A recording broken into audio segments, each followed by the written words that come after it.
हे guys, welcome और welcome back to humanities corner. Hope you and all are doing well.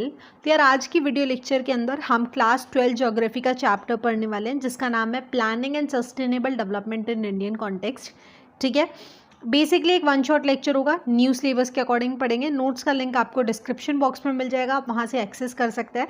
साथ में हम previous year question भी करने वाले हैं, तो इसी लेक्चर के अंदर हमारा पूरा सिलेबस कवर होने वाला है। ठीक है, तो यार ये जो चैप्टर है इसमें बेसिकली हमने प्लानिंग के बारे में पढ़ेंगे, उसके बाद हम सस्टेनेबल डेवलपमेंट का कॉन्सेप्ट पढ़ेंगे जो हम आई गेस 6, 7, 8 से पढ़ते आ रहे हैं। ठीक है, ओके।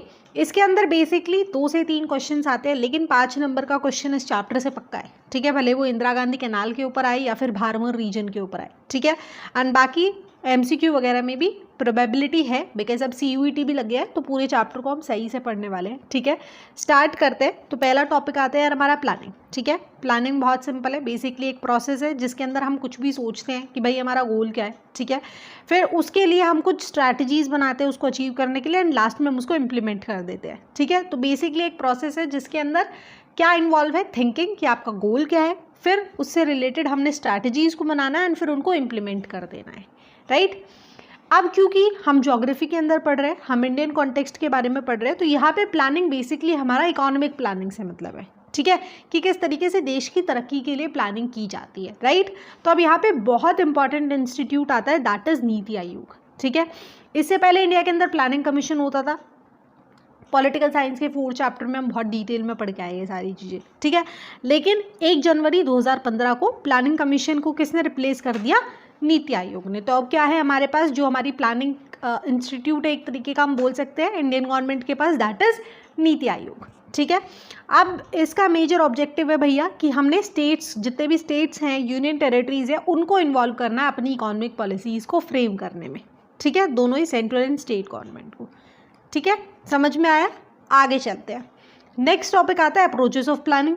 अब प्लानिंग के हम 2 अप्रोच लेके चल सकते हैं, या तो हम सेक्टोरल प्लानिंग करेंगे, या सेक्टोरल प्लानिंग मतलब बेसिकली हम किसी भी एक स्पेसिफिक सेक्टर को पकड़ेंगे, जैसे एग्रीकल्चर हो गया, इरिगेशन हो गया, मैन्युफैक्चरिंग हो गया, ट्रांसपोर्ट हो गया, इंफ्रास्ट्रक्चर होगा, उसको पकड़ेंगे और उसको डेवलप करेंगे एक सेक्टर को। ठीक है, या फिर हम कर सकते हैं रीजनल प्लानिंग। ठीक है, एक एरिया है जहाँ पे ड्रॉट आता है तो हम उसके अकॉर्डिंग प्लानिंग करेंगे कि वहाँ पे पानी पहुँच जाए। ठीक है, एक एरिया है जहाँ पे बहुत ज़्यादा फ्लड आती है, हमने इस तरीके से प्लानिंग करनी होगी कि फ्लड का पानी, जो भी बारिश ज़्यादा हो जाए तो वो पानी को हम इस तरीके से डाइवर्ट कर दें कि वहाँ पे फ्लड ना आए। ठीक है, तो ये हम रीजन के बेसिस पे करते हैं कि उस पर्टिकुलर रीजन की क्या प्रॉब्लम है, एंड बेसिकली मेन एम होता है टू रिड्यूस डिस्पैरिटीज़, है ना। हर एरिया डिफरेंट है, तो वो जो डिस्पैरिटीज़ हैं, अनइक्वलिटी है, उसको रिड्यूस करने के लिए जो प्लान बनाया जाता है, उसके लिए हमें रीजनल प्लानिंग के अप्रोच का सहारा लेना पड़ता है। ठीक है, ओके भैया, यहाँ तक समझ में आ गया। एक छोटू सा नेक्स्ट टॉपिक दिया हुआ है, that is target area planning. ठीक है, नाम से समझ में आ गया कि किसी भी एरिया को टारगेट करेंगे, उसके लिए प्लान करेंगे। राइट, ओके, पढ़ लेते हैं फिर भी एक बार। पहले पॉइंट में लिखा हुआ है कि रिसोर्सेज के अलावा टेक्नोलॉजी और इन्वेस्टमेंट, ऑब्वियसली बात है, पैसा भी चाहिए, टेक्नोलॉजी भी चाहिए इकोनॉमिक डेवलपमेंट के लिए, है ना। ऐसा नहीं है कि एक जगह है जहाँ पे बहुत सारा रिसोर्स है, उसको एक्सट्रैक्ट करने के लिए हमने माइनिंग करनी पड़ेगी, है ना। फिर उसके लिए हमें पैसा भी चाहिए, अच्छी टेक्नोलॉजी भी चाहिए। राइट, तो सिर्फ रिसोर्स ही सफिशिएंट नहीं है। ठीक है, ओके, तो अब जो ये सोशल और रीजनल डिस्पैरिटीज़ है, इनको काउंटर करने के लिए जो प्लानिंग कमीशन हमारे पास हुआ करता था, उसने 2 अप्रोचेस इंट्रोड्यूस की थी, एक है टारगेट एरिया और एक है टारगेट ग्रुप।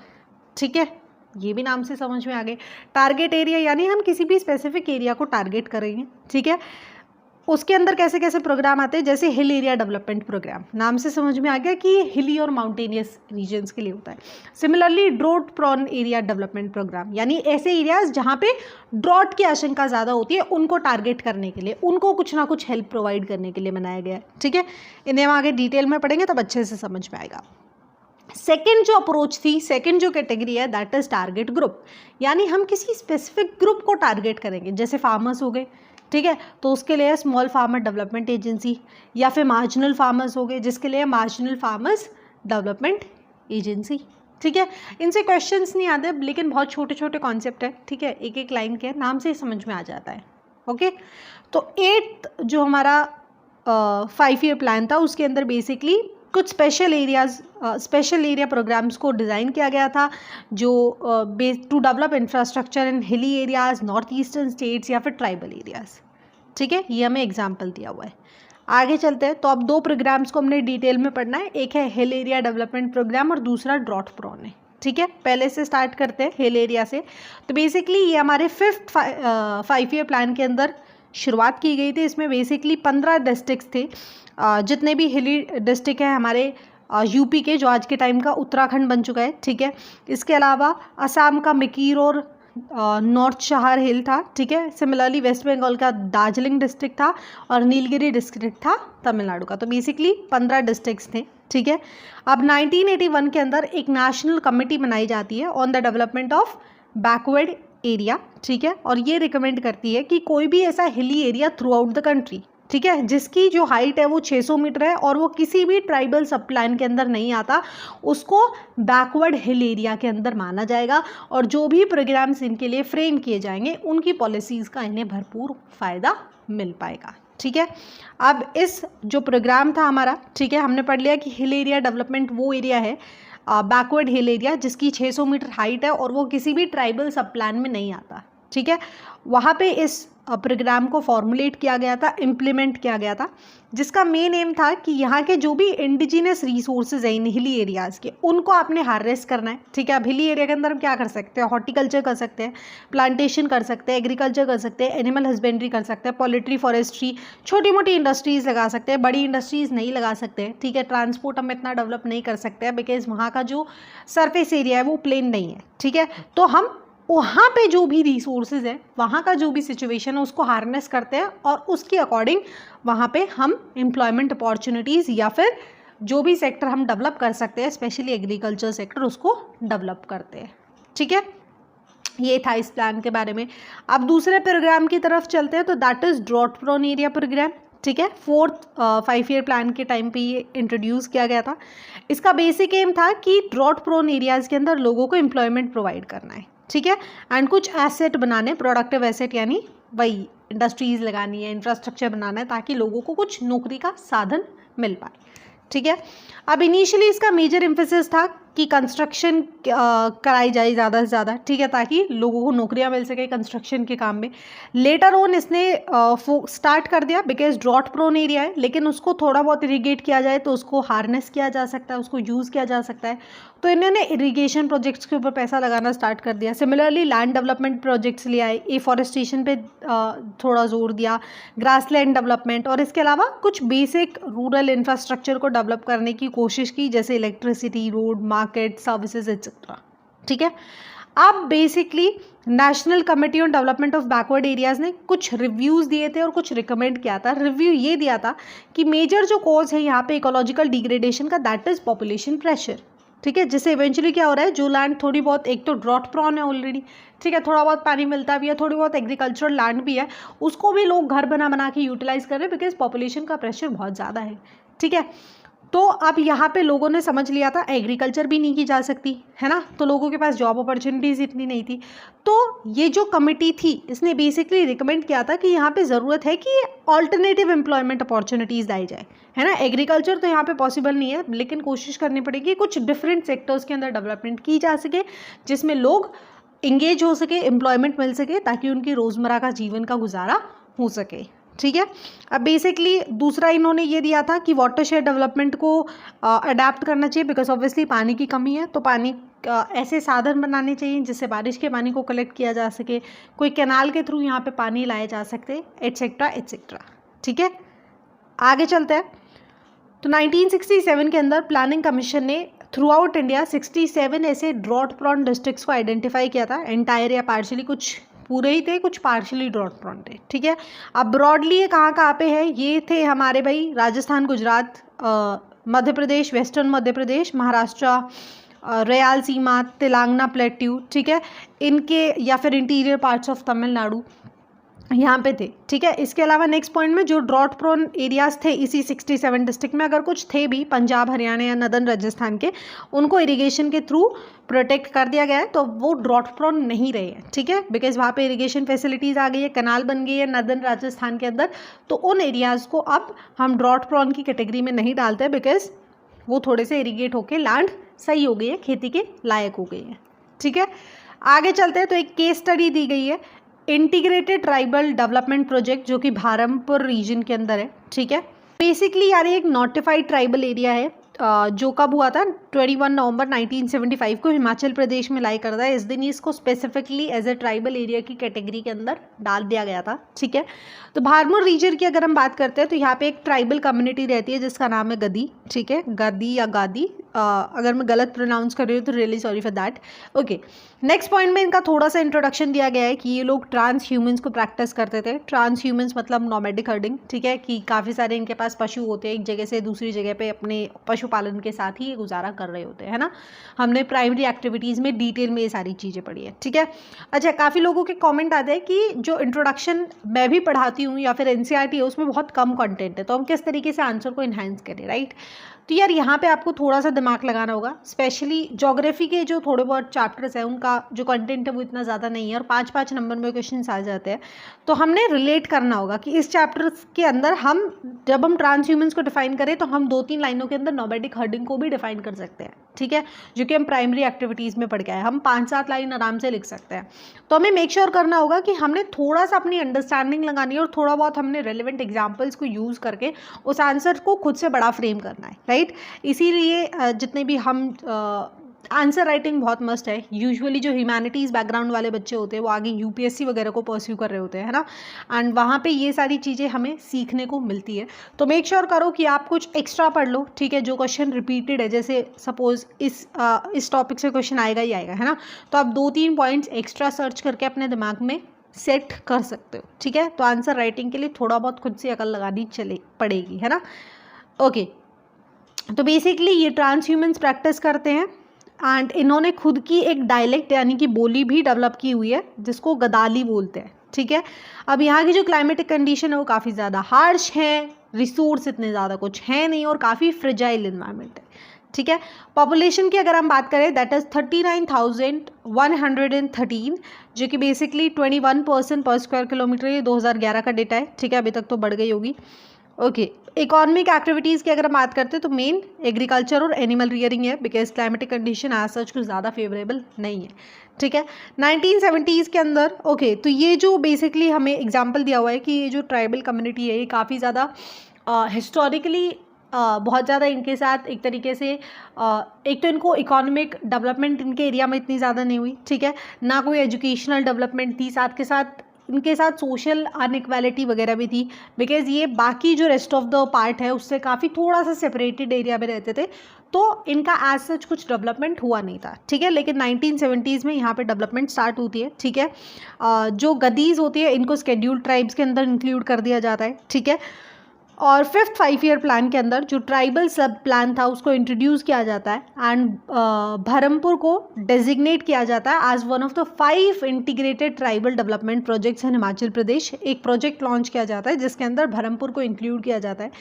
ठीक है, इसका बेसिक एम यही था कि लोगों की क्वालिटी ऑफ लाइफ को इम्प्रूव करना है। तो इनका मेजर एम्फेसिस था कि ट्रांसपोर्टेशन या कम्युनिकेशन फैसिलिटीज़ को डेवलप किया जाए, एग्रीकल्चर और अलाइड एक्टिविटीज़ को डेवलप किया जाए, साथ के साथ कम्युनिटी सर्विसेज मतलब बेसिक इंफ्रास्ट्रक्चर हमने यहाँ पे डेवलप करना है, लोगों को थोड़ा बहुत एजुकेट करना है। ठीक है, अब देख लेते हैं कि क्या क्या मेजर अचीवमेंट्स थे इस प्रोजेक्ट के या इस प्लान के। यहाँ पे स्कूल बन गए थे, हेल्थ केयर फैसिलिटीज़ आ गई थी, पोर्टेबल वाटर आ गया था, रोड, इलेक्ट्रिसिटी, तो इंफ्रास्ट्रक्चर के टर्म में डेवलपमेंट हमें देखने को मिला था।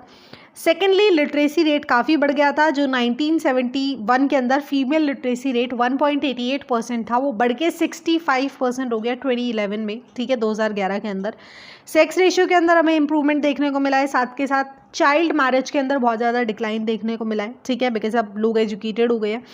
इवेंचुअली जो ट्रेडिशनल क्रॉप्स थे उनकी कल्टीवेशन को बंद करके, वाटर इंटेंसिव क्रॉप्स की कल्टीवेशन को बंद करके यहाँ पे पल्सेस या फिर बाकी कैश क्रॉप्स का कल्टीवेशन इंक्रीज़ किया गया है। ठीक है, अब ऑल्दो अगर हम इसी रीजन को देखते हैं, बहरमपुर रीजन है, इसके अंदर काफ़ी सारे डिस्ट्रिक्ट है, हमारी बुक में मैप भी दिया हुआ है, आई डोंट नो मैंने इंसर्ट किया है या नहीं, आप उधर से देख लेना, कोई नहीं।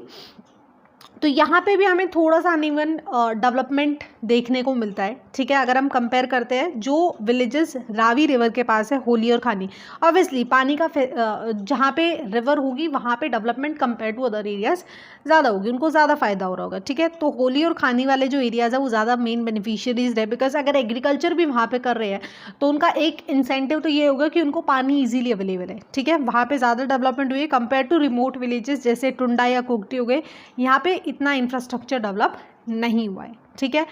ऑल्दो अभी लोग जो हैं वो ट्रांसह्यूमन्स को छोड़ चुके हैं, अब सिर्फ 1/10 of total population he transhumance को आज के टाइम पे प्रैक्टिस करती है, वो बाकी रेस्ट ऑफ द पॉपुलेशन बाकी सेक्टर के अंदर इंगेज हो गए, ठीक है। लेकिन गादीज अभी भी काफ़ी ज़्यादा मोबाइल है, ठीक है। काफ़ी मेजर अमाउंट के अंदर जो लोग होते हैं वो कंगरा माइग्रेट करते हैं विंटर के अंदर to earn their living for wage labour, ठीक है। तो ये कुछ पिक्चर्स दी हुई है कि यहाँ पे टेरेस फार्मिंग होने लगी है, ठीक है। ट्रेडिशनल मेथड दिखाया गया है कि किस तरीके से लोग वीट को एक्सट्रैक्ट करते थे। People engage in primary activity, इनकी ट्रेडिशनल ड्रेस दिखाई गई है और इनका सेटलमेंट का ये स्ट्रक्चर दिखाया गया है, ठीक है। सो इस केस स्टडी को पढ़ाने का मेन एम ये था कि किस तरीके से जब इसको 1970s के अंदर एक प्रोजेक्ट के अंदर इंक्लूड किया जाता है, कैसे वहाँ पे डेवलपमेंट होती है, कैसे वहाँ पे लिटरेसी रेट इतना ज़्यादा बूम कर जाता है, ठीक है। और जो भी सोशल एविल्स थे कि भाई सेक्स रेशियो कम था, लड़कियां इतनी ज़्यादा पैदा नहीं करते थे, उनको मार दिया जाता था, चाइल्ड मैरिज कर दी जाती थी, उनके अंदर एक काफ़ी डिफरेंस आया है, उनका डिक्लाइन हमें देखने को मिला है, ठीक है। तो 2017 में 5 नंबर में क्वेश्चन आया था कि क्या मेन एम था ट्राइबल सब प्लान का, लोगों की क्वालिटी ऑफ लाइफ को इम्प्रूव करना, इंफ्रास्ट्रक्चर को डेवलप करना, सोशल अनइक्वालिटी को रिड्यूस करना, जो भी इकोनॉमिक डिस्पैरिटीज़ हैं उनको रिड्यूस करना, एट्सेट्रा, ठीक है। आपने रिव्यू करना है और इसका कंट्रीब्यूशन बताना है, तो 2017 में 5 नंबर में आया था, तो हम लिख सकते हैं आसानी से, ठीक है। सिमिलरली 2016 में 3 नंबर में आया था, आपने इंपॉर्टेंस बतानी है। इंपॉर्टेंस में वही बताना है कि किस तरीके से जब इन प्लान को लॉन्च किया गया तो वहाँ पे क्या क्या डेवलपमेंट्स हमें देखने को मिली, ठीक है। आगे चलते हैं, तो इस चैप्टर का लास्ट टॉपिक आता है, दैट इज सस्टेनेबल डेवलपमेंट, ठीक है। ओके, तो पहले थोड़ा सा एक्स्ट्रा पॉइंट्स लिखे हुए हैं सस्टेनेबल डेवलपमेंट की, हम बहुत छोटू सी डेफिनेशन याद करते आए हैं 8-9 क्लास से, है ना, वही पढ़नी है एंड में जाके, बट शुरू में थोड़ा सा इसका घूच पोछ दिया हुआ है, वो देख लेते हैं। डेवलपमेंट की अगर हम बात करें खाली, तो ये काफ़ी मल्टी डायमेंशनल कॉन्सेप्ट है, ठीक है। Basically signifies the positive irreversible transformation of economy, society and environment, ठीक है। डेवलपमेंट का मतलब होता है कोई भी पॉजिटिव चेंज होना, इरिवर्सिबल ट्रांसफॉर्मेशन होता है, वो इकोनॉमी के टर्म्स में भी हो सकता है, सोसाइटी के टर्म्स में भी हो सकता है और एनवायरनमेंट की टर्म्स में भी हो सकता है, ठीक है। इसीलिए एक मल्टी डायमेंशनल कॉन्सेप्ट है, बिकॉज हर बंदे के लिए डेवलपमेंट का एक डिफरेंट मतलब होता है, राइट। आगे चलते हैं, टेक्नोलॉजी हेल्प इंक्रीजिंग, टेक्नोलॉजी की वजह से जो पेस था ह्यूमन एनवायरनमेंट इंट्रैक्शन का वो काफ़ी ज़्यादा इंक्रीज़ हुआ है। इसके अलावा इसने ट्रांसफॉर्मेशन एंड काफ़ी इंफ्रास्ट्रक्चर की डेवलपमेंट को एसेलरेट कर दिया है, उसको गति दे दी है, ठीक है। तो 1960s के अंदर ये जो सस्टेनेबल डेवलपमेंट थी ये इमरजेंस में हमें आते हुए दिखी थी, ठीक है। ओके, तो अब थोड़ा सा हिस्ट्री दिया हुआ है कि पोस्ट वर्ल्ड वॉर सेकेंड के बाद पोस्ट वर्ल्ड वॉर सेकेंड तक का जो इरा था उसके अंदर बेसिकली डेवलपमेंट को हम इकोनॉमिक ग्रोथ पे मेजर करते थे ना, कि जिस कंट्री की जीएनपी जितनी ज़्यादा है, वहाँ का पर कैपिटा इनका या पर कैपिटा कंजप्शन ज़्यादा है, वो उतनी ज़्यादा डेवलप होगी, ठीक है। लेकिन 1970s के बाद लोगों को ये रियलाइज़ हो गया था कि हम इकोनॉमिक स्पेयर तक ही डेवलपमेंट को रिस्ट्रिक्टेड नहीं रख सकते, है ना, उसका सोसाइटी के ऊपर भी इम्पैक्ट पड़ता है, राइट, उसका एनवायरनमेंट के ऊपर भी इम्पैक्ट पड़ता है। तो खाली हम इकोनॉमी को ही, अगर इकोनॉमी डेवलप हो गई तो हम उसको डेवलपमेंट नहीं बोल सकते, ठीक है। इसके अंदर और भी काफ़ी सारे इश्यूज़ आते हैं, जैसे improving the wellbeing and standard of living, health facilities available है या नहीं, एजुकेशन अवेलेबल है या नहीं, इक्वल अपॉर्चुनिटीज़ अवेलेबल है या नहीं, इसके अलावा लोगों के पास पॉलिटिकल और सिविल राइट्स हैं या नहीं। तो ये सारे टर्म्स भी डेवलपमेंट के अंदर आते हैं, ठीक है। तो 1980s के अंदर डेवलपमेंट इमर्ज हुई एज अ ब्रॉडर कॉन्सेप्ट, जिसके अंदर ये सारे इश्यूज़ भी इंक्लूड किए जाने लगे, पैरामीटर्स भी इंक्लूड किए जाने लगे, ठीक है। तो 1972 और 1968 के अंदर ये दो पब्लिकेशन आने लगी, population bomb, limit to growth, basically जिसमें सस्टेनेबल डेवलपमेंट के ऊपर बहुत ज़्यादा एम्फेसिस किया गया था, ठीक है। 1987 के अंदर फाइनली जो हम डेफिनेशन पढ़ते आए हैं, ब्रुटलाइन की एक रिपोर्ट थी और कॉमन फ्यूचर, ठीक है, उसके अंदर सस्टेनेबल डेवलपमेंट को डिफाइन किया गया था, development that meets the need of present generation without compromising the resources for the future generation, ठीक है, कि हमने डेवलपमेंट को इस तरीके से करना है, एक तो वो एनवायरनमेंट को हार्म ना करें, ठीक है, साथ के साथ कोई भी कॉम्प्रोमाइज़ ना हो हमारी फ्यूचर प्रेजेंट की नीड्स के साथ, ठीक है, और हमने थोड़ा सा इस पे डेवलपमेंट करनी है कि हमारे फ्यूचर जनरेशन के लिए भी रिसोर्सेज ख़त्म ना हो, ठीक है। तो sustainable development basically ecological, social and economic aspects को ध्यान में रख के की जाती है with the end pleads for the conservation of future generation, कि हमने फ्यूचर जनरेशन के लिए भी बचा के रिसोर्सेज को चलना है, ठीक है, उनका ओवर एक्सप्लॉयटेशन नहीं करना है, ठीक है। अब basically it takes into account the development of whole human kind which have common future, ठीक है, तो यही सब लिखी हुई है, क्वेश्चन आते नहीं हैं बट फिर भी आप एक बार पढ़ सकते हो। आगे चलते हैं तो नेक्स्ट आता है that is Indira Gandhi canal command area. Canal को हम हिंदी में बोलते हैं बच्चा नहर, ठीक है, तो ये इमेज है, आप स्टार्ट करते हैं पढ़ना। तो बेसिकली पहले इसको राजस्थान कैनाल कहा जाता था, it is one of the largest canals in India, ठीक है, इसको कंवर सिंह ने 1948 के अंदर स्टार्ट किया था एंड इस प्रोजेक्ट को फाइनली 31 मार्च 1958 के अंदर लॉन्च कर दिया गया था, ठीक है। अब कैनाल कहाँ से शुरुआत होती है भाई? कैनाल की शुरुआत पंजाब के हरिका बैरेज से होती है एंड ये 40 किलोमीटर तक, यहाँ हरिका बैरेज ये पंजाब है, इधर 40 किलोमीटर बिल्कुल पैरेलल हमारे पाकिस्तान के बॉर्डर के साथ चल के आती है, ठीक है, राजस्थान के अंदर आती है, मेनली नदर्न राजस्थान को इरिगेट कर रही होती है। इन द थार डेजर्ट, मुरस्थली जो डेजर्ट है उसके अंदर से हमें ये जाती हुई पैरेलली पाकिस्तान के दिखती है, ठीक है। तो हरिके बैरेज से स्टार्ट हो रही है, 40 किलोमीटर की आगे तक चल रही है थार डेजर्ट के अंदर। ओके, अब टोटल प्लांट लेंथ की अगर हम बात करते हैं तो 9060 किलोमीटर के एरिया को ये कवर कर रही होती है, ठीक है। इसके अलावा caters the irrigation need of a total culturable command area of 19.63 lakh hectare वाले एरिया को ये पानी देती है खेती करने के लिए, ठीक है। अभी जो कंस्ट्रक्शन थी कैनाल की, ये बेसिकली यार 2 स्टेजेस पे हुई थी। पहली है हमारी कमांड एरिया ऑफ स्टेज 1 जो बेसिकली गंगानगर, हनुमान नगर और नदन पार्ट जो बीकानेर डिस्ट्रिक्ट का है उसको कवर अप करती है, ठीक है। यहाँ पे जो टोपोग्राफी है वो काफ़ी ठीक ठाक है। कल्चरेबल कमांड लैंड है हमारा 5.53 लाख हेक्टेयर्स, ठीक है। सेकंड जो हमारी स्टेट आती है उसके अंदर आता है भैया बीकानेर, जैसलमेर, बाड़मेर, जोधपुर, नागपुर एंड चूरू डिस्ट्रिक्ट। इनके नाम याद रख लेना, क्वेश्चंस आ जाते हैं, ठीक है। आगे मैंने क्वेश्चन अटैच भी किया हुआ है। ओके, इसकी टोटल कल्चरेबल कमांड लेंथ है 14.10 लाख हेक्टेयर, ठीक है। बेसिकली ये डेजर्टी एरिया को कवर अप करती है, सैंड ड्यून्स को, ठीक है, एंड मतलब काफ़ी हाई टेम्परेचर होता है। तो पहले वाला जो हमारा वो है वहाँ पे जो प्लेन एरिया है वो इतना ज़्यादा टॉपोग्राफी इतनी ज़्यादा फ्रेजाइल या हार्श नहीं है कंपेयर टू सेकेंड एरिया जहाँ पे ये डेजर्टी या सैंड ड्यून वाले एरियाज को कवर कर रहा होता है, ठीक है।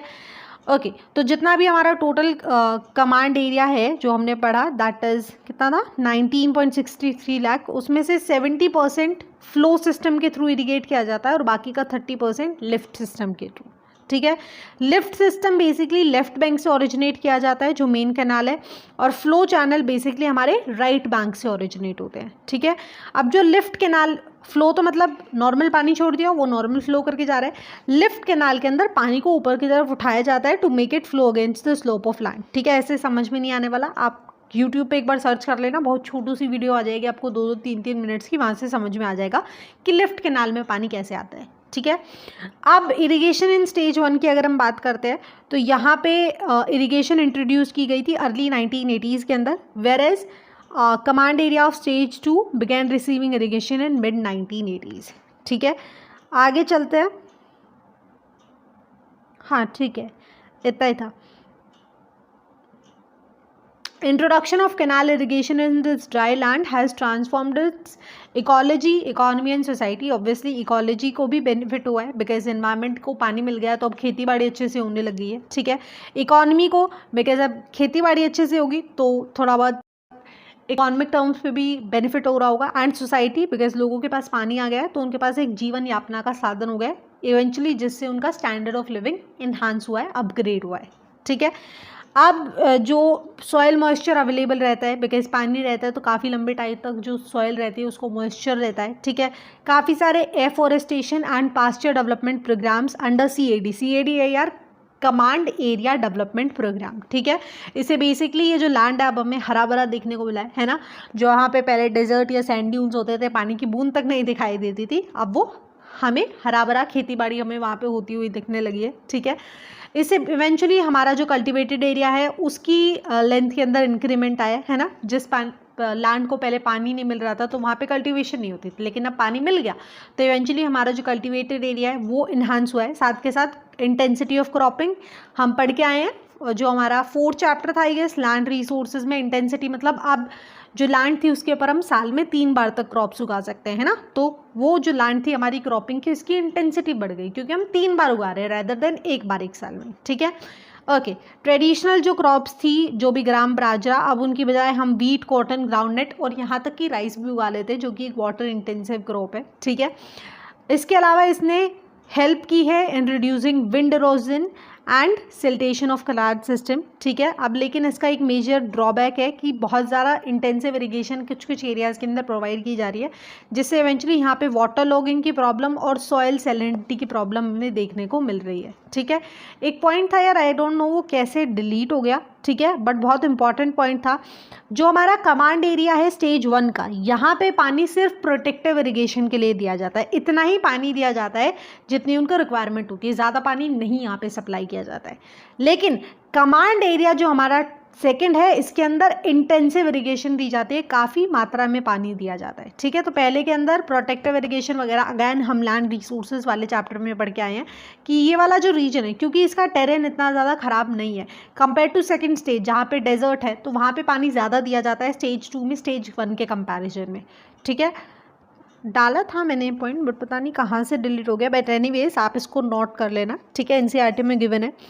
2022 के अंदर 5 नवंबर में क्वेश्चन आया था, the intro of Indira Gandhi canal irrigation in the dry land areas of Rajasthan has transformed it's ecology and economy. आपने स्टेटमेंट को एनालाइज करना है, सॉरी, तो आपने बेनिफिट्स लिखना है, ठीक है।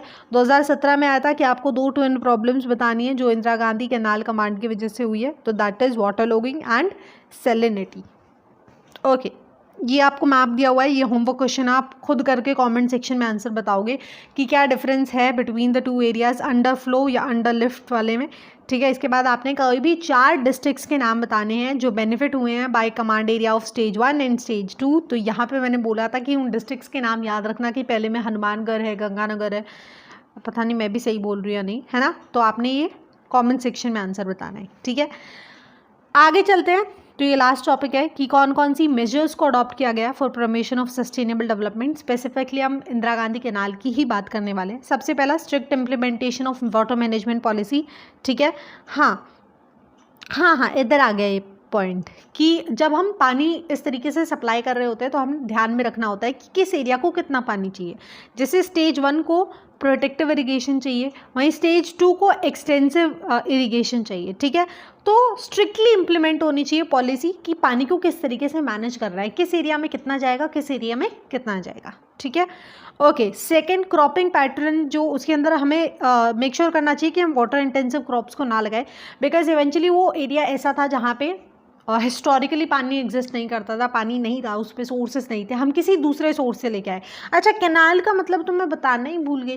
कैनाल का मतलब बेसिकली एक वाटर बॉडी होती है, एक वाटर स्ट्रक्चर होता है जिससे हम ऐसे एरियाज़ के अंदर पानी सप्लाई करते हैं। अगर हम स्पेसिफिकली वाटर कैनाल की बात करें जहाँ पे एरिया नहीं होता, पानी नहीं होता, सॉरी, तो हम किसी भी वाटर सरप्लस एरिया से उस एरिया के अंदर पानी एक ऐसे स्ट्रक्चर के थ्रू सप्लाई कर रहे हैं। ये एक थोड़ी सी छोटी सी हमने नहर बना दी एक तरीके की, है ना, रिवर की छोटी ट्रिब्यूटरी टाइप हम बोल सकते हैं, राइट।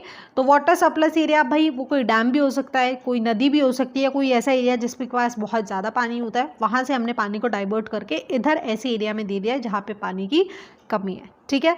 तो इवेंचुअली हमें इनकरेज करना चाहिए कि हम प्लांटेशन क्रॉप्स को उगाएं, जैसे सिट्रस फ्रूट, जिससे इवेंचुअली ऑब्वियसली सिट्रस फ्रूट हमारे रोज़मर्रा की ज़िंदगी में बेसिक नीड्स होती है, हमें इकोनॉमिक बेनिफिट्स भी होंगे, साथ के साथ पानी का भी जो कंसंट्रेशन है वो मेंटेन रहेगा, ठीक है। ओके, थर्ड है जो CAD प्रोग्राम्स होते हैं, जैसे कि lining of water courses, levelling and बाराबंदी सिस्टम, बेसिकली मतलब डिवीजन ऑफ वाटर कि किस एरिया में कैसे पानी जाएगा, shall be effectively implemented to reduce the conveyance loss of water. अब इस एरिया से हमने इस एरिया तक पानी लाना है, ठीक है, वो हमने स्ट्रक्चर डेवलप करना है। तो हमने मेक श्योर करना है कि जो पानी की लाइनिंग कैसे जाएगा, किस फ्लो के अंदर जाएगा, किधर से जाएगा और किस रास्ते से होते हुए जाएगा, लेवलिंग उसका, ठीक है, एंड बाराबंदी सिस्टम कि किस एरिया के अंदर कितना पानी छोड़ना है, ये हमें इफेक्टिवली इंप्लीमेंट करना होगा। हमें मेक श्योर करना होगा कि पानी का किसी भी पॉइंट पे लॉस ना हो रहा हो, है ना, कि वो बर्बाद जा रहा है, वो किसी चीज़ में यूज़ ही नहीं आ रहा। तो हमें मेक श्योर करना होगा, हमने प्लानिंग करके प्रॉपरली हमने कैनाल को लगाना है, ठीक है। नेक्स्ट है areas affected by water logging and salinity, उनको हमें रिक्लेम करना होगा। अब ऐसा नहीं है कि जो एरियाज़ ख़राब हो गए हैं इस क्वालिटी की वजह से हम उसको रिक्लेम ही ना कर पाए। मेक श्योर करना होगा कि हम उसको दोबारा से खेती के अंदर इंक्लूड कर सकें, ठीक है। नेक्स्ट आएगा economic development through afforestation, shelter bed plantation and pasture development necessary है, पर्टिकुलरली हमारी स्टेज 2 के अंदर, क्योंकि यहाँ पे जो एनवायरनमेंट है फ्रेजाइल है, डेजर्टी एरिया है, ठीक है। तो हम क्या कर सकते हैं, हम पेड़ लगा सकते हैं, शेल्टर बेल्ट्स लगा सकते हैं, बहुत सारे पेड़ एक ही लाइन के अंदर लगा दिए, इससे इवेंचुअली हवा का फ्लो भी रुकेगा एंड वो एरिया हरा भरा भी हो जाएगा, ठीक है। आगे चलते हैं। 6 पॉइंट है दैट इज सोशल सस्टेनेबिलिटी इस रीजन के अंदर। अच्छा, अभी तक हमने पढ़ ली इकोनॉमिक सस्टेनेबिलिटी या फिर वाटर का लेके जो भी हमने पढ़ लिया, लेकिन हमें मेक श्योर करना होगा, अब जो ये एरिया है, हम इंदिरा गांधी कैनाल की बात करते हैं, तो यहाँ पे ऐसे लोग भी होंगे जिनके पास पैसा है, ठीक है, जिनके पास लैंड ज़्यादा है, या फिर वो पानी को ईजिली अरेंज कर सकते हैं, ठीक है, वाटर पंप लगा सकते हैं या कुछ भी कर सकते हैं, ठीक है। तो हमें मेक श्योर करना होगा कि हमें सोशल इक्वालिटी अगर हमने मेंटेन करनी है, तो हमने जो पुअर इकोनॉमिक बैकग्राउंड के लोग हैं उनको हमें प्रॉपर अमाउंट में फाइनेंशियल या इंस्टीट्यूशनल सपोर्ट देना पड़ेगा, ताकि वो भी थोड़ा सा उभर सके अपनी गरीबी से, ठीक है। तो सोशल इक्वालिटी या सोशल सस्टेनेबिलिटी तब आएगी जब हम जो सबसे पिछड़ा वर्ग है उसको थोड़ा सा इंसेंटिव देंगे, ठीक है। लास्ट पॉइंट है डाइवर्सिफिकेशन ऑफ इकोनॉमिक बेस, ठीक है। अब खाली खेती से ही काम नहीं चल सकता, है ना, तो हमें मेक श्योर करना होगा कि हम बाकी सारे जो अल्टरनेटिव्स हो सकते हैं, इंडस्ट्रीज़ भी वहाँ पे लगानी होगी, ट्रांसपोर्ट को भी डेवलप करना होगा, तो दूसरे फील्ड्स ऑल्टरनेट ऑप्शंस हो एम्प्लॉयमेंट की, ठीक है। साथ के साथ हमें एस्टेब्लिशमेंट करने होंगे विलेजेस और मार्केट सेंटर्स के बीच में लिंक, ताकि वही अगेन डेवलपमेंट हो सके, ठीक है। अब क्वेश्चन देख लेते हैं। ये 2021 के सैम्पल पेपर में आया था 5 नंबर के अंदर, क्या आपने बेनिफिट्स बताने हैं by the implementation of integrated tribal development project Barmer district के अंदर, या फिर आपने एनालाइज करना है the measures to promote sustainability in Indira Gandhi canal command area. दोनों हम पढ़ के आ चुके हैं, इसके जो 7 पॉइंटर्स हैं एंड ये भरमार रीजन वाला तो हम आगे पढ़ के आ चुके हैं, तो आप इजीली आंसर कर सकते हो। सो यहाँ पे हमारा लेक्चर खत्म होता है। आई होप आपको एक्सप्लेनेशन समझ में आया हो। वीडियो पसंद आया हो तो लाइक शेयर सब्सक्राइब जरूर करना। That's all for today, see you in next, bye bye.